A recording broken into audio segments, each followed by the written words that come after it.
Sa pagbebenta ng paputok online, kumapit ang isang college student sa Baguio City pero hirit ng PNP, bawal yan. Depensa naman ng sospek, kailangan niya ng pandagdag sa kanyang tuition at allowance. Nasa frontline balitang yan si Mon Gualvez. Tiniktikan ng mga operatiba ng Regional Anti-Cybercrime Unit Cordillera ang lalaking yan sa isang coffee shop sa Baguio.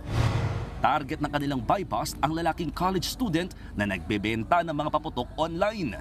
Nang magkaabutan ng pera at order na paputok, agad nilang inaresto ang lalaki. Tinangkapang tumakas ng lalaki pero hindi na siya nakawala. Nakumpiska sa kanyang samut-saring paputok gaya ng King Kong, 5-star, whistle bomb, quitties at fountain. Nakuha rin ng 3,500 pesos na ginamit sa transaksyon. Nang hinga ng mga papeles, wala itong naipakita sa mga otoridad. Ayon sa mga pulis, nagawa ng sospek na magbenta ng mga paputok online dahil kailangan niya ng tuition sa kolehiyo.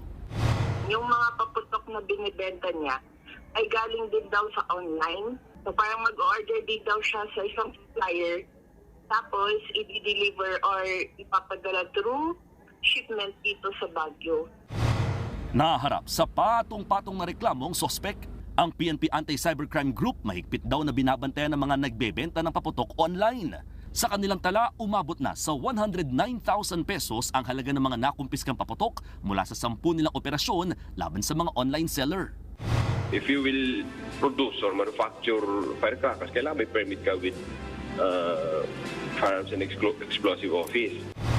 Panawagan ng PNP, gumamit na lang ng ibang pampaingay gaya ng kaldero sa halip na magpaputok sa bagong taon. Nagbabalita mula sa Frontline, Mon Gualvez, News 5. Mga kapatid, Jiggy Manikad po, iba na ang may alam at may pakialam sa panahon ngayon. Para sa konkreto, kumpleto at komprehensibong balitaan sa Frontline, mag-follow at mag-subscribe sa social media pages ng News 5.